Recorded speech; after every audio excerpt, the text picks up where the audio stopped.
All right, here we go. Here we go. All right, so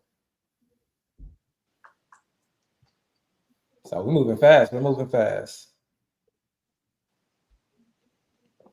So one thing I definitely love about the main is that, whether you like it or not, people definitely use this draft to kind of go and get their guys. So the ADPs just, they tend to kind of be not as, not similar to, some of the other drafts, specifically in the Fantasy Pros. So it's kind of nice because, things get, switched up a little bit. And at times, if you get lucky, value or what you perceive value, like we always talk about, can fall to you, which is nice just because you can kind of get some, some nice little builds here or there. But just always. Chris, you didn't introduce the show with nothing, man. We just went right into it. Or did I miss that?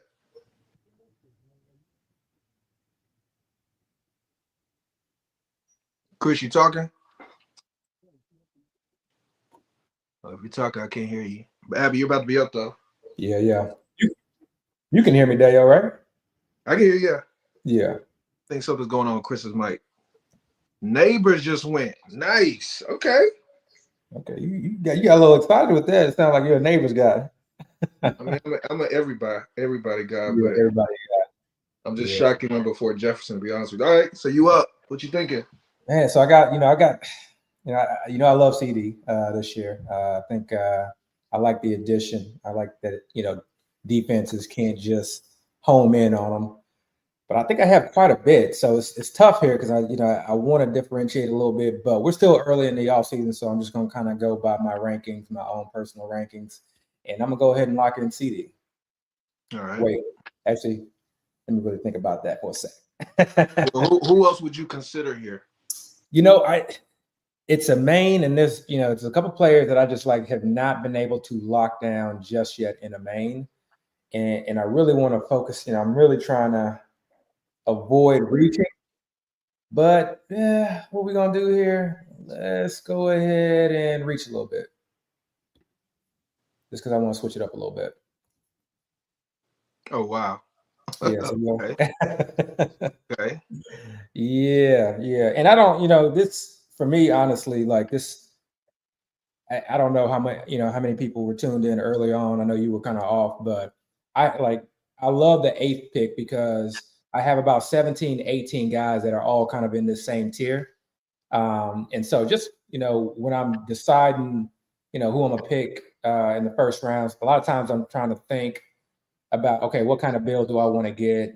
Especially, I do a lot of teams. So sometimes I may want to consider a build where I attack getting one of these high-end Konami quarterbacks, Lamar group. Do you not think it was possible for Brian Thompson to come back in the second round? Is he? It's possible, but I think it's rare. And just for me, I feel like I really kind of wanted to start to acquire as many shares as Brian Thomas as possible. And I have a number of shares of CD in this tournament and in other leagues too as well.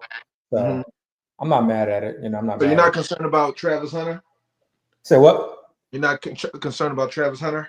No. I think, I'm just going to go straight to the Jamar Chase, T. Higgins, Puka Nacua, Cooper Kupp, and last year, Chris Godwin, Mike Evans type scenarios where these narrow target trees you can really eat. And I, in the Jags, wide receiving room, I feel like those two guys are just so dominant. And then you have Travis Hunter, who has to not only just get equipped and get used to being in the league his first year, his rookie year, but now also has to sort of kind of, tackle the whole mental aspect of playing both on the offensive and defensive side of the ball. So really what it came down to is I just want that slot, or who's going to be running mostly in the slot in the Liam Cohen offense. And they do a lot of design targets. So I'm really looking for somebody who has a chance to be the overall number one. And, again, you could easily argue that just take CD, he fell a little bit. Technically right now they're kind of back to back in my rankings, but it's one of those situations where, like I said, Brian Thomas, I think for me, is someone I want to really be overweight with on this year. So what's your thought about C-Mac going at 10? Is that where he's going? I thought he was going like early second. Yeah, well, he's starting to creep up a little bit now for sure. So he jumped Genty, or this is a anomaly? Yeah, this is before Genty is a little bit unusual. Okay. Personally, I think that's personally where I have him. I have him above Gentry. I just, I'm not someone who necessarily shies away from injury, and I'm not really too concerned that he's lost, a step. And even if he has, I think the way he's utilizing that offense and in that scheme, that it really doesn't matter all that much. I think, if he's healthy, I think he's set up. I would not be surprised at all if he was the number one overall runner. I'm surprised Amon-Ra went after Nico. I didn't realize it till I just saw him picked up. I would have thought Nico would have been behind Amon-Ra. So somebody's definitely a Nico believer right now. So you know how you always talk about, like, if somebody goes up, someone must come down. Yeah. So I think with the rise of Jameson Williams, and then maybe people are a little bit concerned about the loss of the OC, but I think now that Jameson Williams is coming up a little bit, and we did see him kind of command a little bit more targets at the end of last year, I think maybe people are concerned about the upside of Amon-Ra. So we'll see. So he's been falling, you think? Well, given where Amon-Ra finished last year, like, he's been going at the back end of the first, early second, pretty much all draft season. So I think he started off low. That was because of the excitement of JMO. So this was actually kind of the start that I was like really hoping for. And again, I do a lot of drafts, so this doesn't necessarily mean that I want all my teams like this, but I've been, kind of, I don't want to say cornering myself into like a lot of like going RB early or tight end early and things like that, but I haven't had a chance to have like a true strong, elite wide receiver start. Basically two guys I feel like have a chance at like, battling for that number one overall, or really like what I like to say, put up or give me potentially 300 points. And so getting Drake London here was something that I was really, looking forward to. And if Drake London didn't fall to me, then it was Devin A-Chain. But for me, that's like where that tier break is just, Derrick Henry, because he's getting older, just, carries some risk. If he stays healthy, then I think he's more than fine. So it's not somebody I'm necessarily trying to avoid. But, all these guys have warts. All these guys have certain issues. And the more issues you have, or the more concerns, the more it kind of pushes you down the board. Doesn't mean your upside isn't there or that they can't smash, but it's just things that, you consider. And that's in the market. And the fantasy community, I think, just does a really good job of just sort of kind of setting the market. And we just, it's our job to figure out where the market is wrong and try to take advantage of that. What would you prefer, CD in London, or would you have BT in London? If you had one bullet. If I had one bullet, BT in London. You said BT in London? Yeah, BT in London. Yeah, BT in London. Yeah. So, yeah, I remember like being in a draft earlier, main event, slow main event. This is the first live main event, by the way, I believe anyway, main event one. So it's kind of fun being in the first one. It's live. The slows are very different. But in one of the ones I was in earlier, CD, I took CD early on, and I still have CD high, ranked high. But like I said, I just, you get a feeling about a certain player, whether wrong or right. And I really try to like think about all the ways that it can be wrong. And there are some, Trevor Lawrence could just not be it. Liam Coleman as a head coach could, just not be it. But I don't know. To me, there's just not a lot of ways where I feel like he could miss. So, bro, this first round is like blazing. Golly. I know. So this second is like 5 picks. Yeah. So this is the nice thing about like I think the fast doing the fast is like Kyron won the second round. Okay. A lot of people don't have time to think. So the person at 2 holes, the person at 2 holes is making a very unique team. It looks like, because those values are all kind of skewed, in my opinion. Yeah, but the thing about the values now is just like we're so early, so like some of these ADPs can change, and so when we talk about it's a unique build, like come August it may be like the most common build, Maybe. I just feel like Kyron. Well, I mean, if they really want to Josh Allen, I guess I can see if they had Kyron ranked, the highest running back on the board, but yeah, I would have thought he would have been a third rounder. Yeah, I'm not gonna lie. I'm loving the way that this is starting for me. Just because obviously, like JSN at 301, is that typical? Yeah, he goes early in the third round. I showed you guys my rankings. I think we were wanting to put them on the ticker, but we'll reserve that, I guess, for another draft. But yeah, Jay, I probably won't have much of any JSN this year, given kind of where he's going right now. So where do you have him? Do you have him there? I mean, do you have him around JSN? that point? Your rank? I didn't look at your rank. I think I think I have him like just like maybe 24 or outside the 24. Okay. Yeah, same with him and Marvin Harrison actually.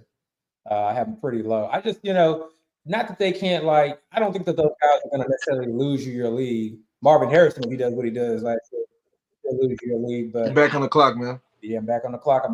So I kind of like this. I love this is where you make your team. To be honest with you, this tells me what you're going to do with your team. This pick right here. So I'm very intrigued with how you go. So I'm gonna take a guy right here. Okay. Obviously. Actually, take somebody. With the way this draft is going, I'm going broke. I'm going all out with this. Who? Tyreek? Nah. We gotta have a whole discussion about Tyreek. Okay, who are you taking? Actually, you know what? You're not gonna like this pick, but I'm gonna take this pick because this is my first share of this guy, and I've been missing out on him every single draft. That's not bad. Yeah, I actually forgot about him. Yeah, I've just been missing out on him every single draft. So I definitely could have gone Chase Brown there. And we were obviously we're always talking in the group. You said what? I'm nervous about Chase Brown. You said what? I'm nervous about Chase Brown. Me too. And I came to that conclusion last night. I was on the clock, and I started off. I think it was the bill where I started off like Gibbs, Derrick Henry, and I had a chance to go in RB, third RB, and I'm fine with that, fine because I feel like there are a ton of wide receivers late. But I was deciding between him and Tyreek Hill, and obviously Tyreek Hill is getting so much negative publicity. He's everybody's number one, a boy because of age, this and that, etc. And Chase Brown is someone I started off very high on, but I go back and look at the numbers, and I go back and just think of, just sort of kind of reminisce on what I watched last year. And there was just a lot that concerned me from an efficiency standpoint.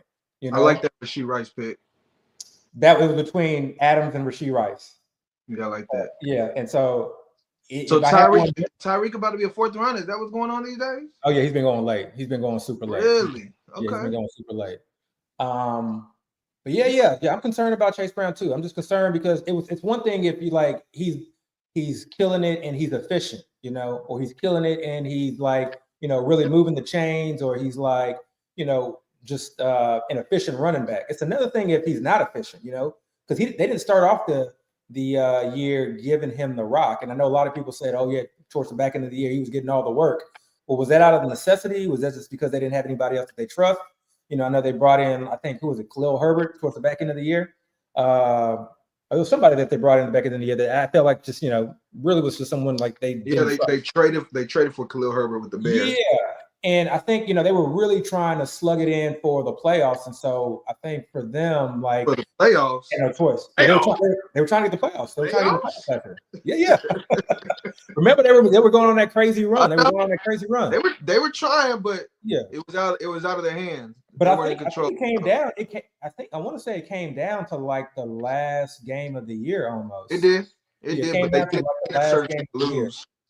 Yeah. So, for me, you got a whole off season now, and I know they didn't really do much in the off season. Brought in Samaje Perine. We both like Brooks though. Moss may be healthy now, so I don't feel very comfortable with the idea that he's just going to be a bell cow. Yeah, it's one thing if he has if he's a Gibbs type, or if he's super efficient, or they have a really good O line, but I don't necessarily know he's the greatest goal line back. Yeah, and I don't know that he's just going to get all the work. He could I'm not avoiding him, but he's definitely not what I would have thought, him falling to me at the back end of the third is something that I love, or something that I would have jumped on. Now I'm a lot more cautious. All right, so let's look at your draft real quick because you're about to be on the clock again. Yeah, this is a tough one right here. So again, like I said, that last pick kind of lets me know what kind of team you're gonna have. So you're obviously having a wide receiver strong team. Yeah. So again, I don't want you to talk the board because again, your opponents might be listening, but am I saying at this point when I'm in drafts, yeah. I sometimes just say YOLO, and since I've already gone this path, kind of like Team 12. Once I've already kind of gone this path, I kind of go in even harder, and then just try to figure the rest of the draft. So I'm kind of intrigued what you're about to pick. I don't see I wish we could see the players that you have available to you. Ooh, but, that was that. So my YOLO pick would have been Lamar there. You know, and I know he would have been a value though, right? That's a good pick. Yeah, that's a good pick. That's a good. Yeah, that would have been my YOLO pick. You know, there's some other guys obviously that you can go with outside of Lamar. But that was my YOLO pick. So that brings up a good question. And damn, I'm trying to avoid talking the board. You know what? I'll bring it up later. Yeah, and then Jaden Daniels. Yeah, Jaden Daniels was the other one. So, but that's okay. You know, this makes it a little bit more comfortable build. And then I kind of like it sometimes too when there's two guys who've already had two high-end quarterbacks. You can kind of play the board a little bit. Yeah, some people do stack, when they have a high-end quarterback, but it's just nice. It's something mentally that you'll, kind of use later as far as do I need to get a quarterback here or can I wait on the comeback? Two guys already have it. So, yeah. So here, I can go another wide receiver. Obviously, can go running back. I think quarterback here is not something I'm necessarily looking high on. And for me, the decision's simple. I'm going to go running back. And I'm going to go with Kenneth Walker. Oh, wow. Okay. Yeah. So I'm definitely high on him this year. This is one of those confidence picks where I can be completely wrong, but in my mind, I'm 85% confident that he is going to see a ton of work, not just in the run game, but also in the receiving game too as well. I just look at the makeup of that team. Say what? You're big on Walker this year. Yeah, Kubiak being down there, them wanting to be more run focused. Them kind of only having JSN. Yeah. Walker or Brees? I would have gone with Brees there because who knows with Brees, but I think I would have gone Brees there just because you don't see a lot of fourth round Brees Hall. And Walker or Brown? I'm not talking about the round. I'm just talking about in the vacuum. Oh, rankings? Yeah, in the vacuum. Walker or Brown? Oh, Walker. Walker over Brown. Okay. Yeah. I got one bullet, Walker over Brown. Hampton? Oh, no, yeah. Walker easy. Walker easy. Yeah. So you like the way you like where Walker fell. It kind of sounds like you probably would have took Walker in the third round. Yeah, I think Walker is going here for a couple of different reasons. One, because he just doesn't stay healthy a lot, so that's definitely a worry. But in these types of drafts, you're betting on your guy to at least stay healthy enough or have enough bullets so that when he does get hurt, you have a dog that can sort of kind of take up the load. But for me, I see a lot of receiving potential with him. So with Walker. That's why I'm high on him. I see some receiving potential with him. So if this is a guy that can get 3 to 5 catches a game, to me that is massive. And I don't really see that much with Omarion Hampton. And I do still think that Najee, at least in this first year, I think it'll be a good 1-2 punch, and they may run enough where they get enough volume. But I just don't know how much we're going to see in the receiving game, and that kind of worries me a little bit. Yeah, I got you. But shout out to Fantasy Mojo. So that for me, you have the ADP and obviously that's provided by FFPC, but the board can change pretty rapidly, and Fantasy Pro is very different than main event. So the good thing about something like Harvey. Okay. Yeah, I know you're not a big Harvey person, but I would have taken him there. But yeah, so with Fantasy Mojo, the nice thing about Fantasy Mojo is you can look at the I think last 3 or 4 days of the ADP. Y'all still can't hear me? Now we can hear you, sir. Now we can hear you. Okay. All right, I'm back. All right, I'm good. Man, something to start throwing off all our mojo, man. We got a good thing going here. We were actually talking about whether just kind of kick you off the show and doing a 2-man, splitting the revenue a little bit evenly. No, man, y'all. It's all good. Man, y'all are bullshitting over here. I heard a bunch of cat. Don't forget, I be a part of the group chat, so I know exactly what these rankings look like. Bro, we ain't say the rankings. Cortland Sutton in the 5th round? Is that what's happening these days? What'd you say? Cortland Sutton in the 5th round? Fifth round. Yeah, fifth, sixth round. Yeah, that's where he goes. I don't know if I'll feel comfortable with him as my wide receiver too, though. Yeah, it's a little tough. Again, I can't see the available players, so I'm just looking at the board as it comes. So, Yeah. Excuse me if there's just trash available, but y'all know I'm a big Henderson guy, and I do believe at some point he's going to take that job and run away with it. I'm still not sure why I have him in redraft yet. Yeah. Just because I don't think they're just going to come out the gates and just bench Stevenson unless he just does something horrible. And didn't they just give Ramondre a contract? Last year, maybe the year before. But Abby, sorry, you're on the clock, so you have the floor. Yeah. So this is a little bit late for Laporta. I'm not a huge Laporta guy. I got to be quite honest. Just not. So why would you take somebody you're not a big fan of? I'm not taking him. That's what I'm saying. I'm not. I'm prepping y'all for like why I'm not taking him. But trying to figure out here, I got a couple guys who I'm looking at right here. Let me see. So I want to go back and look and see what the teams have ahead of me. So 25 seconds. So this is where like ADP can help you out. Okay, here we go. 10 seconds. Yeah. So I'm playing ADP right here. This is actually my first James Conner share, like of the year. And I normally don't take James Conner here, but for this build and based off of just what I know is likely to fall to me in the like next 3 or 4 rounds. Were you set on running back right there, or you just like why? I was set on 2 to 3 running backs there, and so you didn't think one was going to fall. Say what? You didn't think one of them was going to fall to the next round? Not the 2 to 3 that I wanted. I wasn't quite sure, but I have like a very large tier of wide receivers here. Okay. So I was going to pretty much be happy with like whoever fell to me. Okay. Yeah. So, and that's the thing. It's like, you can like you can go for broke, and I can just say, oh, I just want to go 0. But honestly, I'm just taking the guys who I feel like are going to get, provide me the most fantasy points. Sometimes these guys are older guys. Sometimes these guys are younger guys. I it's hard to like you said, like not just get caught up in the group thing, and I know a lot of us like try to avoid older guys, but sometimes these guys hit, and I'm not expecting any of these running backs and pretty much have my roster to stay healthy throughout the year. But like, I think we don't value in redraft enough, like how much starting off well and starting off strong can like really be something that can help you out. I think 10 is getting value on damn near all their picks right now. Team who? 10? Yeah. That's a tough thing. Sorry. Go ahead. Yeah, so no, that's the other thing too, is like, team 10 and 11 taking the tight end. That may play a role, that may help out a little bit later. So what I was going to ask is, first of all, Chris, if you don't mind, could you tell me how many carries James Conner had last year? And I preface that with the question to you, Abby. Yeah. You're not concerned with James Conner with the, the workload he had last year and the age, eventually hitting that cliff? Because, once the cliff comes, it comes fast, I know the competition is not the greatest, but, like, what are your thoughts with that?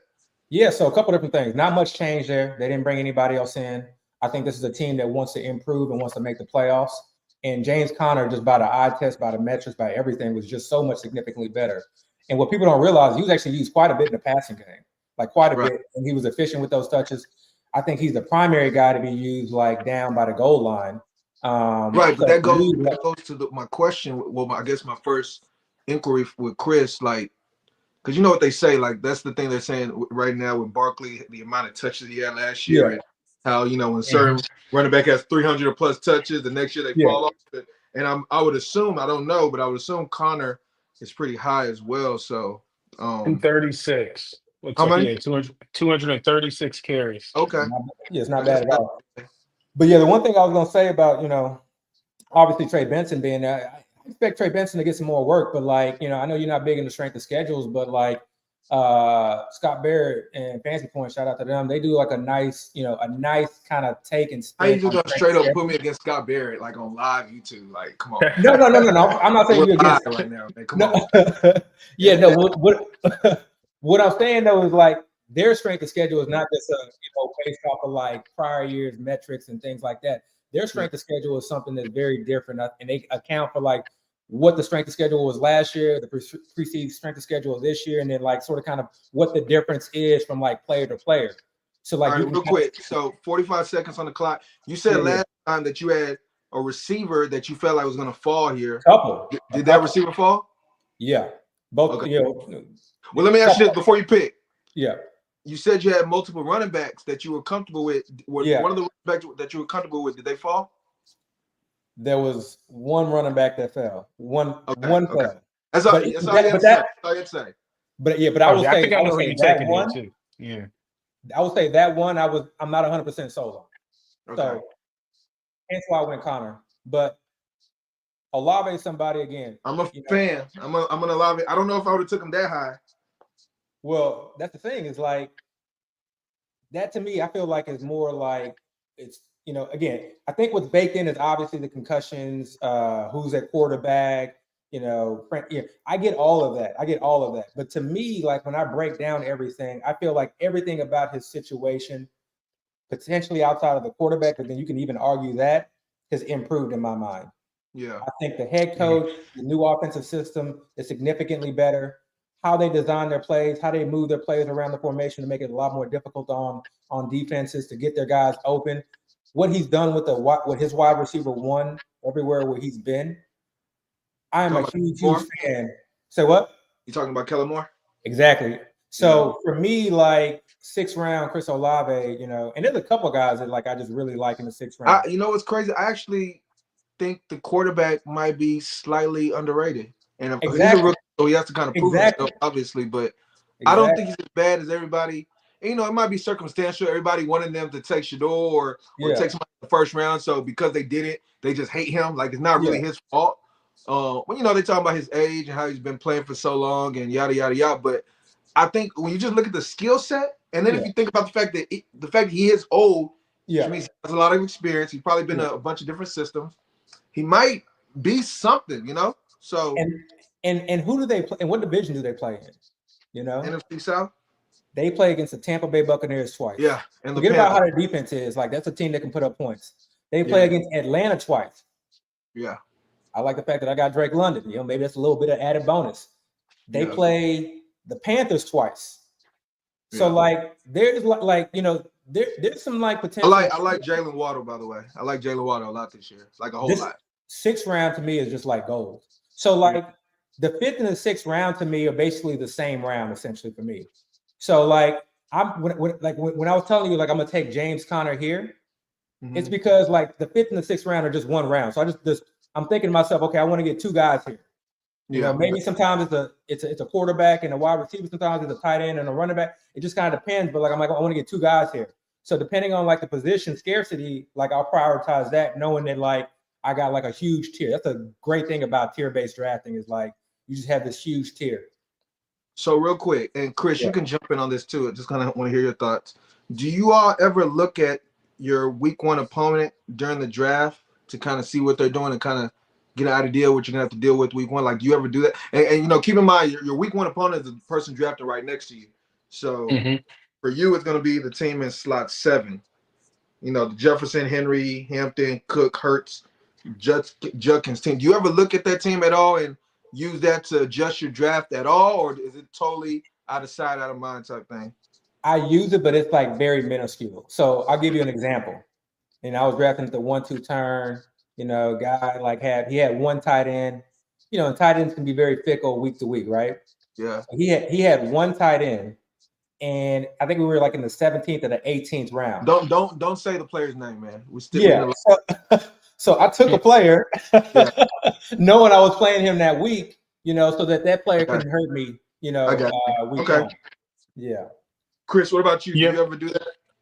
The only time I think about that is when I'm drafting like after that first game, those first 2 games are played. Because there's 2 games week 1 this season. So like I think about that because I don't want to drop a game like like needlessly because people can draft after the like that Thursday game. So I don't want to drop a game. So I gotta think about it then. Friday now. what we Right, discussed the right, last episode. Like, I forgot it's 2 games now. It's Thursday and Friday games. right. So like, if you draft Saturday with the first look already, then Mhm. you know who those players who hit in that Thursday and Friday game. So So that's when if you you look at don't your take that into opponent, the guy drafting yeah, the you, and like making sure, I got right. okay. Right, because in FFPC, as you guys know, but you can't just give up a week. Yeah. Yeah. Yeah, like just hoping that the Pressure. rest of the yeah. Johnny went kind of high. Okay. So this is Especially where given the John will go. This is news. where John will go. So again, talking about kind of like how I build out my draft. So, you know, important to like understand tiers, important to like kind of understand your build and like kind of what you're shooting for, what you're comfortable with. And for me, like especially with a team like this and kind of like where I feel like I'm situated and what I am assuming will fall back to me, I want to make sure like I lock up my tight end position. You saw a big tight end run. And for me, like the last player and a player that's actually You're not about probably to reach, are you? Don't reach. no. But a player that's actually higher in my tight end tier or in this tier, because this is one large tier for tight ends. Like half these guys gonna hit, maybe a third of these guys are just gonna But Ab, blow you up. don't think he would have came back around? Because look at team I, 10, 11, and 12. They got tight Mm, end. so if Jonnu didn't go there and there were two of them, I would have taken that chance. And some of these guys may decide to double up on tight So end. wait, so you're telling me there's no other tight end besides Njoku you would have considered? Not in that tier. Okay. Yeah, not in that tier. Not in that Okay. tier. Not in So that you tier. didn't want to risk it. You didn't want team 9 basically to take Njoku. Exactly. Exactly. And this is a situation where it's not like, oh, I want to get a tight end. This is a situation where I think Njoku could potentially blow up. I think, to me, in my mind, I see Flacco winning that job. It's just a matter of how long he can, maintain control of that. But I think whoever replaces him is still going hmm to feed Njoku enough. Chris, we got to put on the show sheet one week the Browns quarterback competition. We need to talk that out. Yeah. Yeah. I mean, like think about this. Like we always talk about how rookie quarterbacks lean on the tight ends. I mean, like if either one of the rookies like get that job, that helps Njoku. And we've seen Flacco feed Njoku as well. So it looks like 3 of the 4 quarterbacks I feel good about like But I mean, having but neither of Njoku y'all with. have mentioned Fannin yet. Are we totally not worried about Fannin, a 4th-round pick who's very No. productive in college? Not That's necessarily. bro, Not necessarily. still. It's. I feel like if he gets used, I think it'll be used in a different way. Definitely something I wouldn't just like completely cast off and say, oh, I'm not worried about him whatsoever. But still, Okay. kind of one of those situations where I still feel like Njoku is that guy. Okay. But we'll see. We'll see. I mean, maybe they do 2 tight end sets. So Yeah, and they paid him as such though too. They paid him as such. there's some man. Let me not say nothing. Man, I might need to jump in the main event. Shoot, how much are these things again? Dude. Yeah. Yeah. So Ridley was definitely a guy that it was I tough to like love pass Ridley. on him. I love Ridley. Yeah, I actually would have preferred you went Ridley over Njoku. yeah, it was tough. It was tough to pass on him, but like I would have been mad at myself, just kind of based off of like I think who would have fell back to me. So I think Njoku would have fell to you. maybe. I'm not convinced Njoku is ranked so high. Like I actually think a lot of people don't remember how well Njoku played last year because he's hurt for so long. Yeah. And Well, that's where like again I pull up Fantasy Mojo real quick, and this is main events over the last 3 days. hmm. He goes at 709. That's his like 80. Oh, really? Yeah. Sometimes you gotta risk it, man. Sometimes you gotta risk it, man. You gotta take your chances and things like this. And I just think, like, because if people really remember Njoku's production last year, I think he should be going maybe even higher than Travis Kelce. I have him over Travis Kelce. That's the thing. Yeah, that's why I would have him. But the fact that he's not going there lets me believe people forgot what he was. So, all right, you're on the clock. Back on the Man. clock. Let me give you the floor. On the clock. So, a couple ways I can go here. I can diversify a little bit here, or I can kind of go with my rankings. Diversify, go with the rankings. Looks like you're just putting together a starting lineup. So I guess you got to take your quarterback now. Mhm. Oh no, definitely not taking the quarterback now. No, we're not doing that. We are not doing that.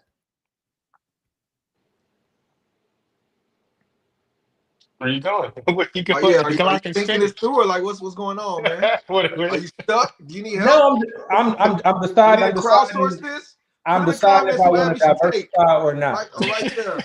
Okay, Whichever direction. we're gonna diversify a little bit. We're gonna Scatterboo? diversify. Yeah, we're gonna You went What? diversify. Scatterboo?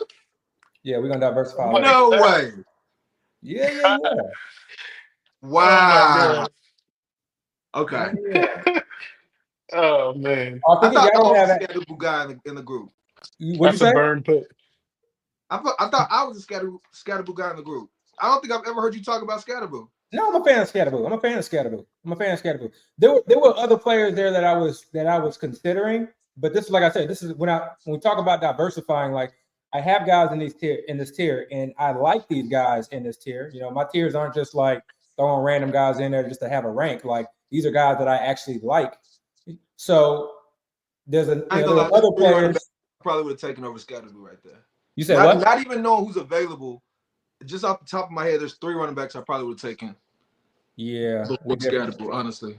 Yeah. You pissed down his leg. Say it again. You pissed down your leg. You pissed down your leg. I'm just saying. When we come back around, we can have that discussion. Just to like not give players away. But yeah, when we come back around, we can have that discussion. Okay.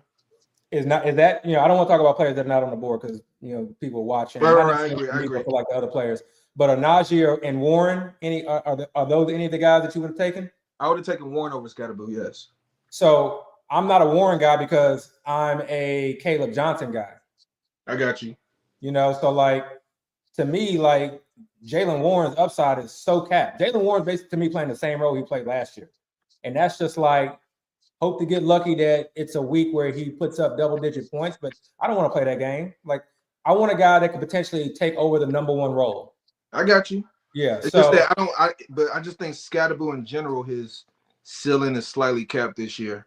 So the reason that so the other guy that I was considering was Bashal Tootin, and I know you're not a Tootin guy, but the idea is that these are these ambiguous backfields or young guys that could potentially take over in that backfield. I mean, if you tell me you're a full believer in Caleb Johnson, then it makes sense, right? Like you can't be a full believer and then kind of size or sit on the fence with the other guy. I get it. Yeah. Are you back in the clock, man? So yeah. So one big reason why I chose Njoku over Calvin Ridley, and not saying that they're like 1 for 1, but was because I was fairly confident that I was going to be able to get a player later. Okay. And we're going to hold off on getting that player now because on this type of team, with this type of build, I want to make sure that I'm good for quite a bit of it. I want to make sure I'm good throughout the year. 15 seconds, Abby. Yeah, I know. So we're making you nervous. Yeah, so you know how we talk. Yeah, so you know how we talk. Yeah, you know how we talk about like handcuffing, like or getting handcuffs in general. Handcuffing your own team, like this is one of those situations to me where like just based on the feel of this draft, sometimes like I don't even know how to describe it. Based on the feel of this draft, I felt like I wanted to lock up that backfield. I feel like I'm very strong, at least perceived strong at the wide receiver position, in that I have running backs now, and so like if Ken Walker goes down. We've seen Zach Charbonnet come in and be able to put up RB1 numbers. See, so I don't like that. Yeah. I would have preferred you say you think there's a chance, whatever percentage, that one of them can be traded. So then you're actually getting a potential starting running back for 2 teams instead of a running back and the handcuff. Yeah. No. That's the way I would have played it if I would have done that. But if you're telling me you're picking as a handcuff, I don't know if I'm a fan of that. But yeah, I mean, I'm being honest. Like, I don't necessarily always do it, but I feel like there are certain situations where like it's just worth more to me to lock up that backfield than like get a player that I don't think is going to provide a lot of benefit for me. And see. All right. So now that the player has been chosen, one of my questions that I had for you is that in this last pod we talked about like handcuff philosophy and like these Yeah, mid-round philosophies. To me, I wanted to say, hey, like, do you see all of the starting running backs being taken? Because I saw Javante Williams out there, and I think Javante Williams would have been a better pick right there than Zach Charbonnet. I get your logic, but I think the likelihood that Javante holds on to that role and be something would be better than hopefully, than Zach Charbonnet filling The in problem for with Kenneth Javante Williams and at some feeling point. is kind of capped though, right? Like exactly, I don't exactly, know how much you're really gonna get out of Javante exactly, unless it's surprising. exactly. Why is he still in 100%, cap any more than 100%. anybody else's? Why? I mean, I guess perception, feel like he's like all his juice has been, sapped out of him. And All right, all right. Let's think about this though. Like one thing that y'all talk about all the time is do you think that they are going to be in situations where they always have to score? Right? Like like who is the passing down running back for the Cowboys? Like who's their third down running back? I don't I I know. mean, think I it's think Miles most people would say Sanders. Blue, right? We don't even know what blue is at I this don't. point. I We don't think don't, it's but blue. I don't he's think the it's one blue. that fills that role. Sorry, Abby, go ahead. Yeah, yeah. I don't think it's blue at all. I really don't. Okay. Yeah, Oh, I I don't forgot think you it's blue at hate all. Blue, so I get it. Yeah, I don't think it's blue at all. You're on the clock, by the way. Yeah, yeah. I'm looking right now. I'm looking. We looking. We looking. We looking.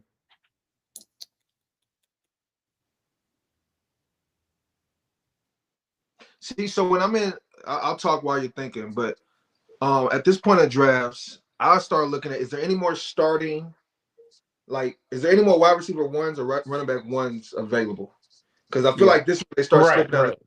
start picking up wide receiver twos, running back twos type, and leaping them over, lower perceived wide receiver ones and running back one. And I Yeah. always say, man, we don't know what's going to happen. I want the role and the touches. I'm not determining the talent at this point. So Yeah. So I want to go back to the Zach Charbonnet pick real quick. Like you're 100% right. Like I took a chance. Hoping that like either Pittman or Egbuka would fall back to me, and they did. Mhm. Travis Etienne was sort of kind of like the last one. And again, this is just kind of one of those things like we don't know what's going to happen there. right, Everybody's got their chips on Bashal Tootin, but like I said, you make your money wherever you like bet against the market. right.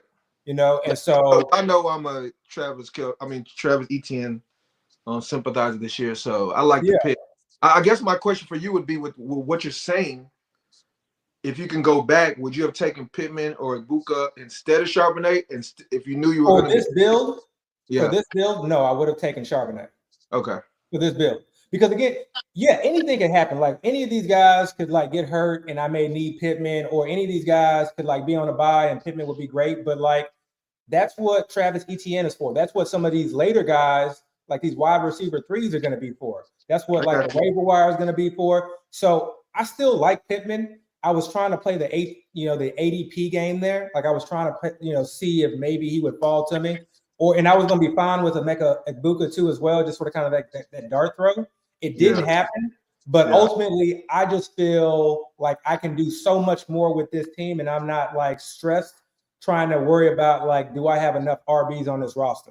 I can play the board like if I feel like a guy has tremendous value, or if I feel like I want to like sort of kind of attack a certain position. I feel like I have a lot more room now that I have locked up that Seattle backfield. See, for me, I guess the way I look at it this season, and again, I haven't really, I've jumped in some best balls and I've kind of been focusing on boards, but for me, I kind of think running back is so deep this year, and value on wide receivers falls off a cliff at a certain point that I want to solidify my wide receiver room early. Now, I'm not saying going zero receiver, zero running back or whatever, but I just want to try to make sure, especially since you already had your Kenneth Walker and your Connor, like you have those running backs and you even have Scatterboo.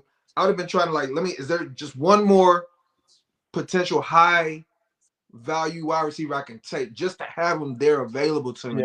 Because at some point, all these wide receivers, the value flattens out and they're all just, one bum is the same as the next bum. And, I don't like that. Whoa, Aubrey at 11:02. Respect. You can tell they he must be Respect. he probably one of your followers. No, I know, but right? Yeah.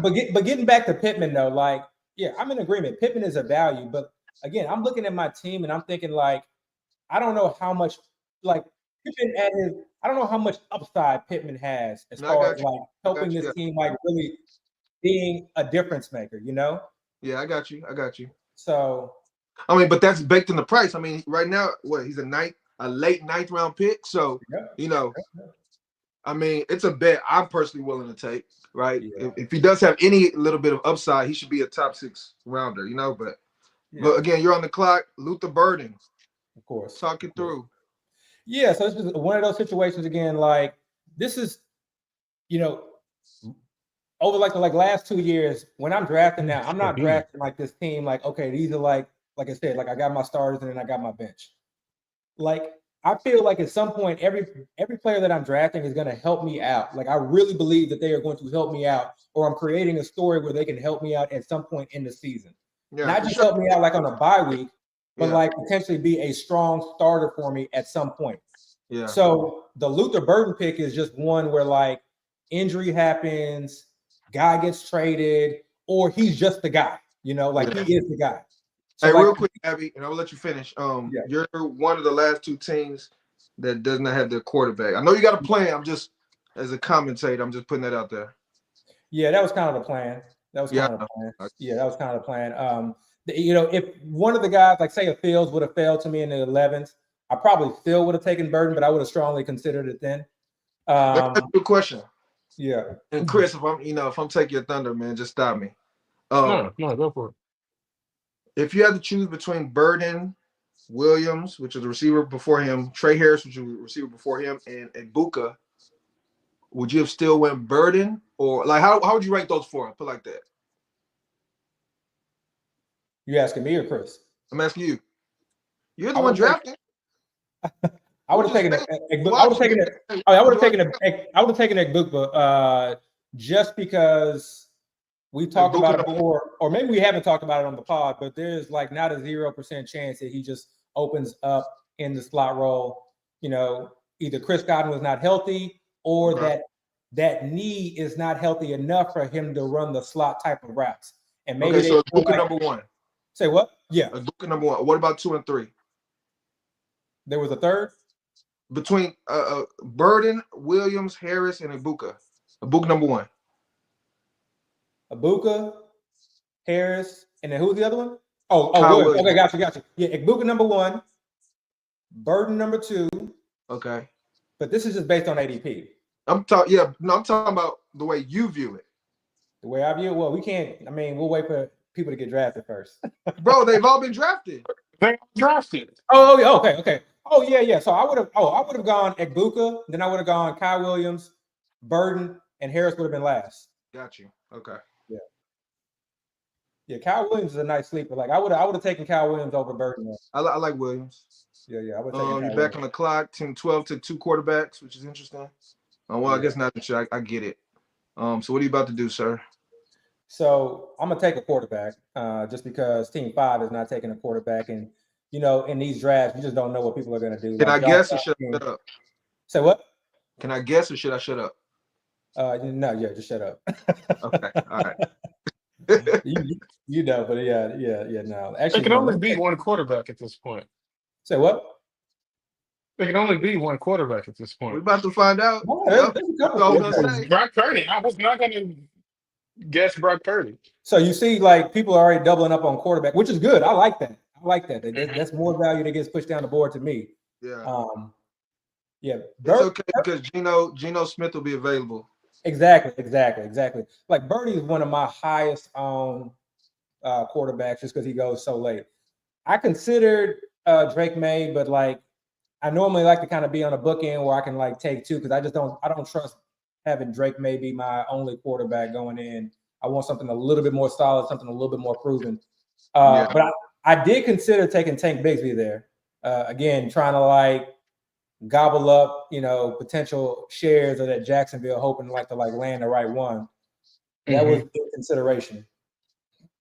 I thought that it's a gamble, though, right? It's a gamble because the gamble is You're taking one, hoping they're the right one, but if they're not the right one, their value plummets. Like if you knew Tank Bigsby was a running back 3, he would be nowhere close to the 12th round, right? That's why he goes to, as the third one off the board, I think. But still, for me, that's high for a possible running back 3 because there's still running back 2s available. Yeah. No, I agree. Like I said, if I didn't have ETN, wouldn't have considered it. But what do you think about Brashard Smith coming off the board this early? I don't know. He was drafted so late. I just don't see it. I don't see it. I get. And I watched a lot of running backs, collegiate tapes, and was big kind of like, in the pre-draft process of just trying to lock in my rankings on who I was high on, and did quite a few drafts. Like I had like a ton of RJ Harvey just because I loved RJ Harvey well before he was only in Denver. Brashard Smith, he's one of those guys where I just feel like he's just on the kind of the smaller side of things for me. Like, could he like kind of, catch a third down role? Maybe. I don't see a situation where he just takes on the full, workload or a significant enough workload where I feel comfortable starting him week in and week out. So guys like that, I just don't like the draft because then I got to guess week to week and then they just burn you one week. It's just not I don't know. To me, it's like not a fun process to go through. So. All right. So you're back on the clock. Back on the clock. I selected that one too quick because that was not the guy that I wanted to take. But oh my gosh, Evan, what's going on? I like Jack Beck. Don't get me wrong. I like Jack Beck. Like you talk about like upside picks, like he may just have just as much upside as Michael Pittman. But there was another guy that I was going to take there. I just clicked the button wrong, so it's all right. I don't know. I would think Beck would win in the next round, honestly.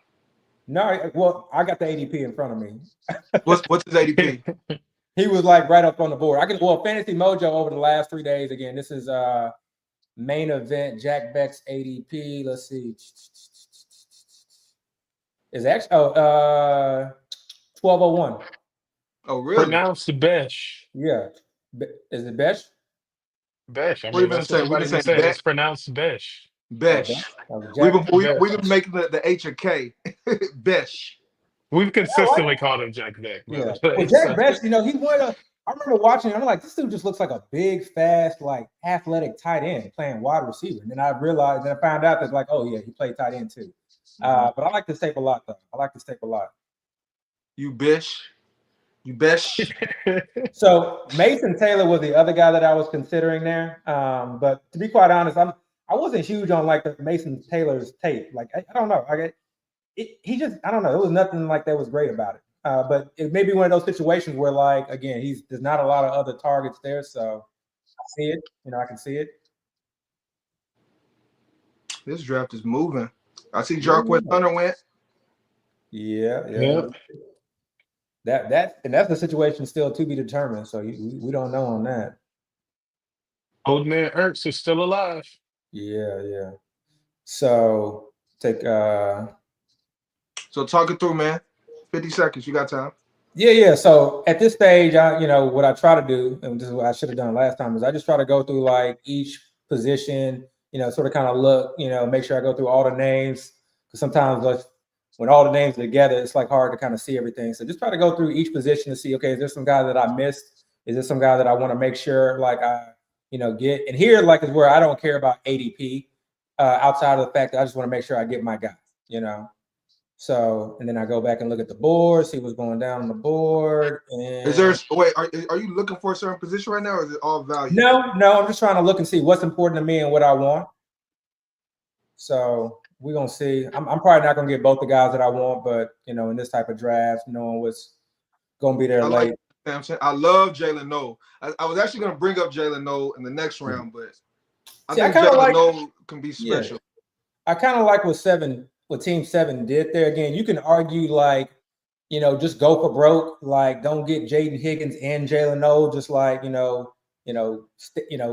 the guy that you want. But then you could also go from the standpoint like, no, I want to increase my odds of like landing the Houston Texans wide receiver too, because that could be a very, very valuable role. he did that with the Texans, and he also kind of did that with the 49ers. He Yeah. took Jennings and Ayuk.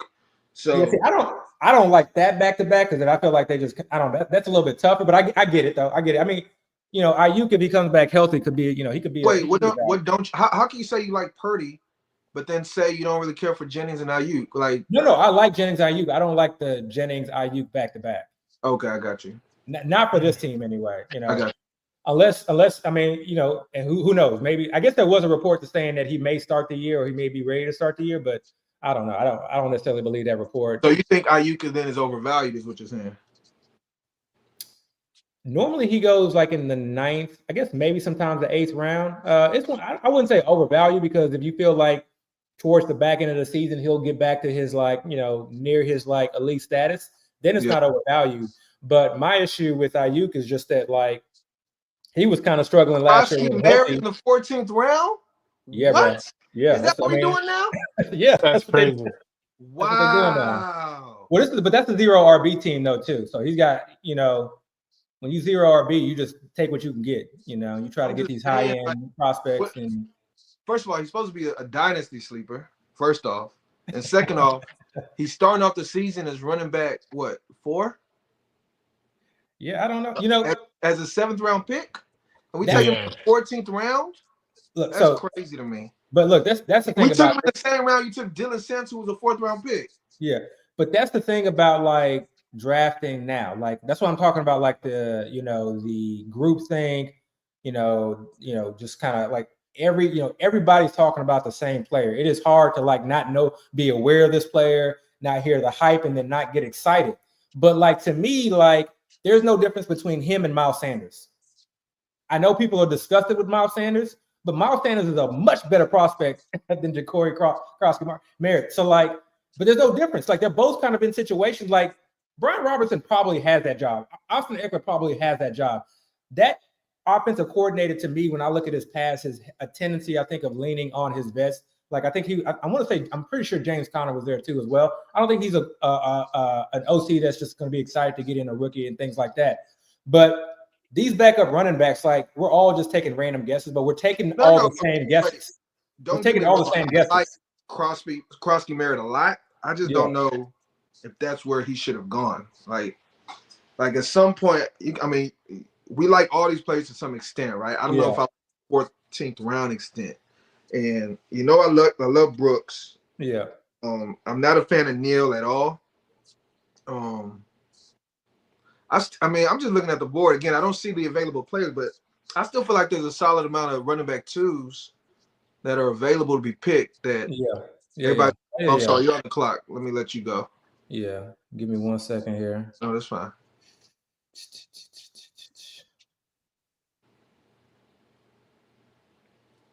Yeah, I'm gonna play the ADP game here, and then play the board too as well. So we'll see if this shakes out. That's one of the running back 2s I was actually just thinking about when I was talking a second ago. I guess, and I don't know that he is the running back 2, but that's all I said. The question is he the running back 2? But if he's not, the only alternative is AJ Dillon, who I'm pretty sure if you wanted him, you could probably take him at the end of the draft, if not undrafted. So. Yeah, he's going on draft. That's the thing. Yeah, he's going on drafted. But this is, this will be one of those preview games. So you get some information. I will say the reason I think it'll probably be more of a split than anything. But Will Shipley definitely offers you way more in the passing game, likely in that offense than AJ Dillon does. So So let me ask you this. So at this point in the draft, what do you have a strategy, or are you still picking off value? You're down to pass. 5 picks? I have a strategy. You still need a defense. You still need a kicker. So that's 2 picks. So you have 3 picks to play with. So do you have a strategy with what you're gonna do, or what's going on? Yeah. So just given where I'm at in the draft, I'm less worried about defense and kicker. Those are just not even in consideration, unless at this stage it's really just not even in consideration. Especially in a draft, once you kind of get in these main event drafts. And at least right now, it just seems like the board is kind of tighter. As we get closer to August and situation shakes out and players get moved around, people get cut, people get added, more players will be added to the pool. But for right now, there's always this sort of kind of tight-knit group of guys that you want to get. So I definitely have players that are in my queue that I want to get. So right now I'm trying to play the game of like, okay, if I wait one more round, I'll be able to get this guy. I can maybe get this guy in 2 rounds, or there's a guy that's close to him that I kind of like, just like him, and I'll wait for him. So, we'll see. We'll see. Are you going to draft any more receivers? We'll see. I mean, you have 6, and you start off with 4 strong ones. So I have receivers in the queue. Okay. I guess the reason I'm asking is because I mean you're so strong at receiver right now. Yeah. The other one, like, is there any point in doing so? Like, because when you ever really gonna play them? Absolutely. I think so. If it's the right receiver, yes, absolutely. Remember, Amon Ra at one point was like, I mean, are you gonna find the right receiver in round 16 though? You never know. You never know. Remember, I'm trying to beat like 10,000 other people. Okay. I can't believe this guy took JJ McCarthy. Wow. Okay. That was the one I was waiting on, but okay. Wow. Gino, do you a favor. Gino is available for you. Trust in Chip Kelly. You need don't scream that so loudly. Yeah. That's not the board. That's not the board. Oh man. But yeah, no, he's there late. We'll see. I mean, honestly, like I feel very comfortable just like going in with this. I'm not gonna say his name, but there's one player. I'll tell y'all the position. Let me not even say the position. Once he gets drafted, I'll bring him up. But there's one player I'm shocked people just are not trying to draft these days from the boards I'm looking at. I don't know. Running back look like it's kind of drying up, Abby. Do we think that running backs is being overvalued now in fantasy? I don't think running backs is dried up. I don't think running backs is dried up at all. I think I feel like, right now we're just assuming that these handcuffs that we drafted thus far are the handcuffs, but we don't know that these are the handcuffs. We have no clue these are the handcuffs. Well, you're on the clock, sir. Yeah, I know. Let me see here. Sorry, Chris, I missed that last comment. Was that to me? Essentially, yeah. A Rich. Does A Rich even have a job come September? I don't know. That remains to be seen. I've been thinking about that Colts team, man. And this is like totally, I don't even want to say it's left field, and Abby's on the clock, but I'll say this real quick. The owner passing away, man, like that might kind of have to bump the value up on those players a little bit more because they might be trying to play for their owner type thing. You know how that goes. So I'm trying to figure out how to play that a little bit. Yeah. 10 seconds, Abby. I don't think that. Ferguson. We're just going for upside picks here. This Ferguson, believe it or not, is kind of a hedge on Devontae Adams being old. Because I don't necessarily know that there's a receiver on the roster that will just take his place, and they may do something kind of where they go back to feeding the tight end a little bit more. Don't forget they still have Jordan Whittington. I know they got Jordan Whittington, but I don't feel like he's going to fill that role necessarily. See people listening. Miles Sanders. Yeah. I'm surprised they didn't go with your boy. Phil Maffa. Nobody know about Phil Maffa yet. They'll find out eventually, though. I like how we just saying names out here. We need to. I mean, we in the 17 round, man. At this point, it's like it doesn't even. Man. I guess I'm gonna end up with one QB in this draft. Okay. Not when you draft Gino. I'm not drafting Gino. Pat Bryant. I consider Pat Bryant. That was a tough one, but it was a tough pick.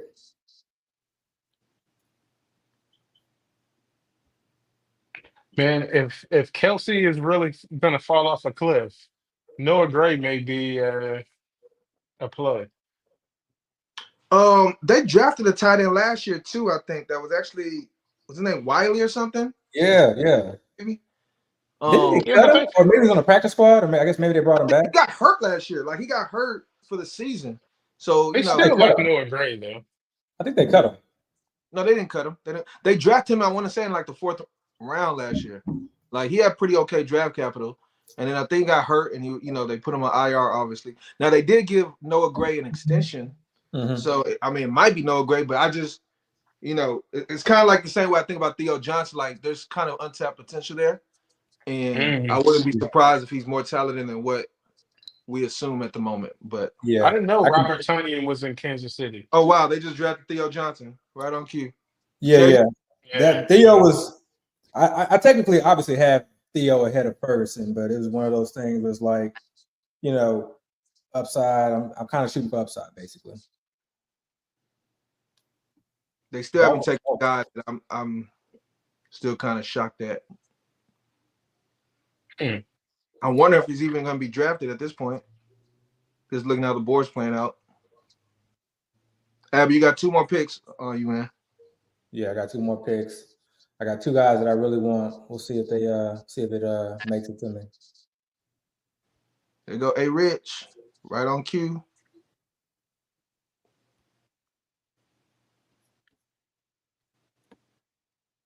So who's the kicker too? That well, let me shut up. And I wanted This some guy point. took 2 kickers. Who is the kicker 2? We know Aubrey's kicker 1. Who is the kicker 2?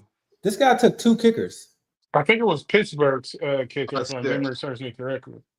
Boswell? Yeah, I think it was Boswell. Man, they don't even have a quarterback right now. Oswald, I think, was the kicker 1 actually. I'm talking about for He this might season. have been kicker 1. Yeah. Who are y'all ranking kicker 2? Like once Brandon Aubrey goes, who is your preference at kicker? I'm trying to get one of the guys from the preview games, ideally. Okay, that's number See, 1. And then here's if the not, thing, though. yeah, Here's the thing about kickers. When you think about Boswell being 1, and when you think about Aubrey being 2, what do they both have in common? They both have coaches that are generally conservative, want to keep the game close, and hope that they can win sort of towards the end of the game. Right. So like Tomlin is a defensive minded coach, wants to keep the game close and win off of a field goal. And so yeah, he's gonna, instead of going for it on 4th, he's gonna kick a bunch of field goals when they're yeah. close. Abby, you And so handcuff your that's tight end. that's not the case for the Cowboys anymore. That's what What I do you Abby, mean think you that's not about the handcuff Cowboys Kirby. your tight end anymore? now. Cowboys Hmm? I'm kicker saying great because he Abby's can kick 60 handcuffing yards. Abby's handcuffing his tight ends now. What Is that like we strategy talked about? 2025? Well, no, like we talked about, we don't know what type of offense they're running. Are they running 3 wide or are they running two tight end sets? Is it going to be a situation where you get 2 tight ends? And then, yeah, I will handcuff. And Joku gets hurt. That dude actually gets hurt. So yeah, this one I would. And when you have a guy like Harold Fannin, like who led all of college in receptions last year, in receiving last year, he led tight ends and wide receivers. Let them all. Like It's gonna be that's hard for you to one keep him handcuff on your I'll roster, take. though. Say what? It's gonna be hard for you to keep him on your roster through the season We'll when you see. start We'll see going how through it plays bye out. week. We'll see how it plays out. My We all guys, know a lot of these guys are gonna get cut. But I mean, when I look at my roster, like there's not a lot of guys that I would cut necessarily, like unless they get hurt. I mean, but you know how it goes. Like we go through the whole summer, and then it's time for waivers. That first waiver run, before the games even start, there's gonna be somebody you want, at least one person you want, and then you gotta decide who you're gonna drop. You can't drop the kicker or the defense, so it's gonna have to be. It's either gonna be the guy you're taking this round or the guy that you just took in Fannin, or somebody even higher. So I always keep that in mind when I'm drafting. Like I think in my mind, like these last picks, I've been trying to think about them so hard, but then I realize these are probably gonna be the first people I consider dropping when it's time to pick that hot waiver wire ad. So. Yeah. Then I just kind of dismiss it all together. So Yeah, I mean, I don't know. Like, it's tough. I don't know. We'll see. We'll see. So you gonna wait for your kicker and defense on the last 2 picks, or you gonna what are you about to do? Yeah, I don't see any. Like, there are plenty of defenses, that I am okay getting later. Basically, I don't see any like standout defenses. I don't see any like just amazing kickers that I just like need to grab right now. So I'm fine waiting on those. There's other guys that are priority. It really right now, it's hard. I got to decide between 2 guys, but we'll decide. I like that Kendrick Miller pick. Yeah, he's starting to get some buzz. Although I think people are getting a little too aggressive with that one viral clip of that one, the one running Bro, back. it's the 18th round. Like, come on. Yeah, yeah. It's These literally dark his early. last like skill player pick. Like, that's a good bet to make. Estimate the same thing. I think that's a good bet to Yep. make with one of your last picks. Yeah. All right, Abby, you have the floor. Okay.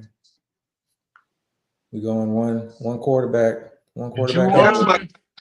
That's the guy I've been waiting to be picked this whole time. So again, this is kind of where like knowing the ADP comes into play because he's way down on the board. You don't even see him in your ADP list. So it's like one of those things that could somebody draft him potentially, but I also was considering drafting somebody else there. So I was fairly confident one of those guys was going to fall. think he should be going way higher, way. And it kind of goes back to when we were talking about Olave. Like, I think that quarterback's undervalued. Like we said in our last episode, like people, if they're not aware, Tyler Show, or however you say his name, I'm pretty sure I'm butchering. He went to college with Juwan Johnson. Like they've known each other since college. Yeah, that's nuts. By the way, that's crazy. They practice. They've been practicing together since the draft. Like they have this rapport already. And you know what, tight end is a rookie's best friend most of the time. Yeah. And I mean, they gave this guy a new 3-year contract last year, so they've already kind of invested in him. Yeah. He's not old. He's still kind of like figuring out the tight end position. I want to say he kind of plays a little bit like a wide receiver. I mean, I think, especially in the premium format, I think that's a home run pick. I haven't brought this up, but for the last couple of weeks, I keep looking at the Saints, and they remind me so much of the 2024 Denver Broncos. Like I know them, I know like Knicks was a better prospect, but Tyler Shuck, like talking about the team or the offense, because if you're saying a team, no, I'm just talking about just in general. Like it's an offense that's like complete, like it's hard to remember, but like if you go back to last year, nobody really wanted to draft much from the Denver Broncos. Right. Like that was not a team that you wanted to draft. Nobody was drafting Bo Nix at all. Nobody was drafting Bo Nix, like in redraft leagues anyway, right? Right. But obviously, as the season played out, that offense kind of came together. Now, granted, their O-line was legit, but Saints have kind of started to rebuild their offensive line too. They started off their first draft pick with the offensive lineman. But again, bringing in Kellen Moore, when you change the offensive design and you make it more difficult for defenses, that really can have a significant impact. They have Shaheed, they have Chris Olave, they have Jawan Jennings, they got Alvin Kamara. So if it's just a situation where he just needs to be a ball distributor and then he uses his legs a little bit. Yes, sir. Listening. Yes, sir. Yeah. Mama, we but made it. But I say that to say that, like, to me, I'm looking at like Tyler Shuck is like one of those guys who like 2 to 3 weeks in the season, don't be surprised if like people pick him up off of the waiver wire because their defense is struggling. They're like shootout games. Kellen Moore's running at a fast-paced offense. The offense is more than serviceable, and they have easy matchups, Yeah. That's why, one of the reasons why I feel comfortable just having just Purdy right now, Hey, I know you're about to be on the clock, but you were mentioning earlier when I was asking you about wide receivers. You said there's wide receivers you had on your queue. Now that you're pretty much set on taking a defense and a kicker, can you speak on those receivers that you were actually considering at that time, or you want to keep that close to the vest? It's tough because they are completely gone. Hold on 1 sec. Let me get this. Dang, he just took my kicker. McLaughlin? Yeah. What team did McLaughlin play for? Tampa Bay. I thought you were going to take one of those first look kickers. I was. So I'm gonna take. But Jake Elliott, they just run so much. I just feel like I'm definitely gonna be like dropping him. You don't know, and you get the luxury of finding out. Yeah, I know. But actually, I'm not. You know what I'm gonna do? I'm gonna actually take. Well, let me see does everybody have a kicker behind me? No, nobody has a kicker behind me. Only one team behind me. So I got to figure out if there's a defense more that I'm more wanting to take. I'm gonna go defense here actually. You're going to get 3 kickers taken before you pick next. Do not care. They're kickers. You're going to get two defensive taken before you pick next. Yeah, I know. But when I draft kickers, they're like this. The kickers that I like, people don't draft. So like I'm just like not worried about Got you. Yeah. I just need to make sure that this team is playing. Okay, yeah. I just want to make sure they're playing who I thought they were playing. So you look at matchups, week 1 matchups. Yeah, just looking at week 1 matchups. Who are the Jets playing? The Steelers. Okay.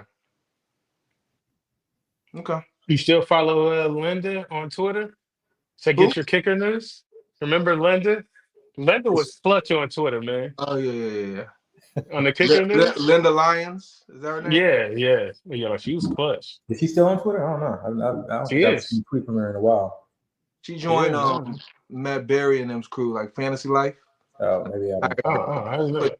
She puts her rankings on that website now, so Yeah, like this. So she's not putting like that ranking system on Twitter anymore. Like, remember she used to like put like, hey, like this week these are the top. she still does it, but she does it for them now. Okay. Yeah. She is the kicker queen. Yeah. But so yeah. So I mean, who's y'all's like favorite team out of this? Obviously, this is forget about my team. We talked about my team the entire draft, but like, or what are some builds? Like, what are some builds that you guys think are unique, think are interesting, think is like pop money or lost Let's money? go back up a little bit. Let's go back up. Me, Team 12, I always like to like draft on the ends. Personally, like the end of the draft. Like I love drafting in like the 11, 12 position. Having Puka, Nico, DJ Moore, and then still able to get a high upside guy like Tyreek, who may be at the end of his rope, but maybe not. TJ Hawkinson is 1 year off of the injury. Tony Pollard, starting running back, I think still has some juice left. He still got Javante, who I think is a starting running back who may hold on to that job for the entire season. I mean, Caleb Johnson is probably going to take over that job at some point if he doesn't start, out the gate in front of Warren. He got a steady quarterback in Dak, but still got some upside in Caleb. I don't know, man. Team 12 seems kind of tough to me. Yeah, it's one of those things like if one of his running backs sort of kind of shows out, you never know. Tyreek Hill, I think I'm in a 6-hour main. I think I spent all 6 hours and ended up getting auto drafted, like debating between Chase Brown and Tyreek Hill. Who'd you go with? Tyreek Hill. Part of it was the build, but ultimately, like, again, there's just so much negative news on Tyreek Hill. The metrics, he slowed down. He's still injured. Quit on the team. But then I did this like deep dive. And again, going back to kind of what I remember, he may have slowed down, but he's still quick as hell. He's still fast. And that offense really isn't predicated on him needing to be like, as fast as Tyreek Hill can be, right? That offense is like really like what they need is to like either better blocking or kind of adjust to what defenses have adjusted to them, But let me cut you off for a second because Sports Betting Man just put up a post or a comment that we've been talking about, I think, for like the last 2 years. And like I'm just gonna read his comment verbatim because he says, there was a time when I could look at a draft board and know the suckers from the pros, but as time went by, it became much harder, but I still see it. Like the field has gotten so much sharper, even in just a short amount of time in which we've been doing this podcast, that it's really interesting because everybody's getting information from a bunch of different sources. People are taking it a lot more seriously. Like I think that is spot on, man. But at the same time, let's not ignore the fact that this is the first main event. It is a main event. The main event, the first one, is you're going to usually have more of the experienced players. Yeah. Suckers are not going to, jump in, all in day one. They're going to come at some point. But if you go ahead, just think about it. Yeah, think about it this way too. Like if you took Bijan at the 101 if you took Saquon Barkley at the 101 last year, people would have called you a sucker. If you took Jamar Chase at the 101, people would have said, "Oh, you just trying, you just getting your guy. Oh, that's spicy. Like, why would you do like so?" We don't know technically, and like anybody can hit. Like, really, like it just, you just got to make sure you get the right guys. Your guys stay healthy. The people around them stay healthy. Like they're in a system or a situation where offensively they can thrive. But sorry, I want to just one last thing on Tyreek Hill though. So this rabbit hole got me all the way down to the point where like I'm like reading about like what he's done like over the offseason. And you hear like some of the more recent quotes come out where like he's taking a lot of ownership. Like I guess he barely went through the divorce. That was like really hard on him. He had like this kind of coming to God moment. I'm in church and stuff. And you can say, yeah, whatever, et cetera, et cetera. But like to me, that's different. Like these people are people just like we are, right? But then like he lost, I think like 10 to 15 pounds so that he can get quicker. He said he's been doing nothing in the offseason but working out. He was talking about how he's been the team captain, but he felt like he didn't really deserve it last year. He doesn't feel like he deserves it right now, but that he's going to do everything in the offseason to get that back, to prove to his team that he's still that guy. He said he's been talking with the offensive coordinator, with the head coach. He said he's just been more locked in. There was one clip of him basically saying like, I'm not going to lie to y'all. Like I wasn't locked in last year. I wasn't doing what I was supposed to do, and like that's going to change this year. So take it for what it's worth. But like, to me, like, again, like what I saw from Tyreek Hill was not somebody who just fell off a map. And this is the guy that, remember, like when we were all like talking about, what was the guy's name who went to the Rams? Allen Robinson. I was like, no, I'm like, when I'm watching the tape, this dude looks done. Like, I don't care what system he's in, he's done. So I'm not one to like just take somebody's word or like ignore film. Like, but what I saw from Tyreek Hill last year was not some player who was just done athletically or who can't get around. He maybe lost a step, but I don't think he necessarily like lost like it all. Tyreek Hill's a player that could lose a little bit of a step and still be damn good. Devontae Adams lost a step. You may not see it in the metrics. They may show that the separation scores are the same. He put up the same fantasy points, but I can guarantee you go back and watch Devontae last year, even when he was with the Jets, and Devontae from 3 years ago, he looks different. And that doesn't mean that he can't still succeed. Some of these guys can still succeed. So I still don't know quite where I'm at with Tyreek Hill, but like I'm not buying the idea of just like complete fade, not just yet anyway. So we'll see. It's I think important to more note, on offense than Tyreek Hill himself. It's important to note though that Tyreek Hill is still not catching passes from that wrist injury. And apparently he's at camp, so that's still good, but he's not catching any passes. He's just kind of out there right now. So that's something to keep in mind. Yeah. Like I think he is more locked in. And didn't he have like 2 kids by 2 women at the same time while he was I know. All right. So maybe that took him away from football, but he's still not catching passes, and that kind of worries me a little bit. Well, and that to me, that's also, remember, he played all of last year with the wrist injury. Yeah. So you played all of last year with the wrist injury. Mentally, he's not there. So when people talk about like he just doesn't look the same or he's not separating the same, that's literally probably just Tyreek just like giving up or like soft quitting, like he's just quiet quitting at work. To me, that's what I saw more of that, because you would just see some routes where he would just sort of kind of just like not run as fast or like slow down, or he would take himself out on third down a lot. That was another thing that he said too. He was talking about part of him losing weight was not just to get faster, but also for his endurance. He was like, I don't want to have to come out on third downs. I don't want to have to like miss out on plays. So again, you take it for what it's worth. Like it's just the player's words, but like when you see the actions, when I actually see that he's lost 10 to 15 pounds this early in the offseason, you actually see that he's at OTAs participating, even though he has a wrist injury. Because a lot of guys who are hurt aren't at voluntary OTA. They're doing their own thing, rehabbing on their own. But he's in the building, making sure, trying to at least, become a better teammate. So again, it's something to consider with all the negative news. Like, don't just get lost in the groupthink of fade, et cetera, et cetera. Just make sure you like go back, look at it. And if you see a way or a reason with any player where they're like maybe like what everybody's saying is not true, like that is to me like where you get the advantage in this huge field of players where everybody's so much better and smarter and everybody has access to all the information. It's little things like that. And it may not be Tyreek Hill, it could be somebody else, but it's those little things where you're just like, I'm not agreeing with the rest of the field on that, but I'm gonna try to get overweight, and then boom, like you just you're having a great year because you have like, you're overweight on this player that everybody else told you to fade, and you got him at value. All right, final remarks, and then I will pass it to Dio to close out.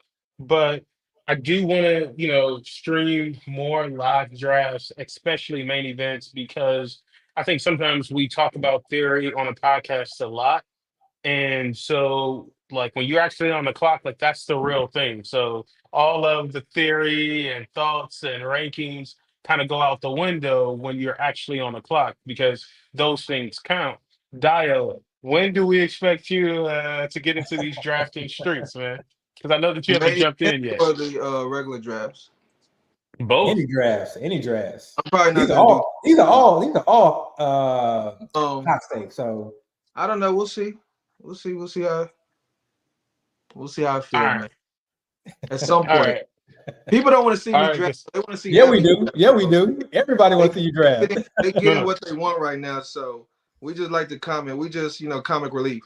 But Yeah. at Yeah. some Yeah. point, But no, I definitely plan on streaming all of these drafts as you guys go. Because again, you guys are mass drafters. So I think that's really important for the people to kind of see. Because I think we had a comment on the last pod where like the guy was like, oh, but your ranking said this, but then you drafted this guy. I think people need to understand that when you're a mass drafter, you need to diversify. So just because your rankings might be one thing, you kind of need to diversify and make some different choices. So, with that being said, guys, that's the end of the stream.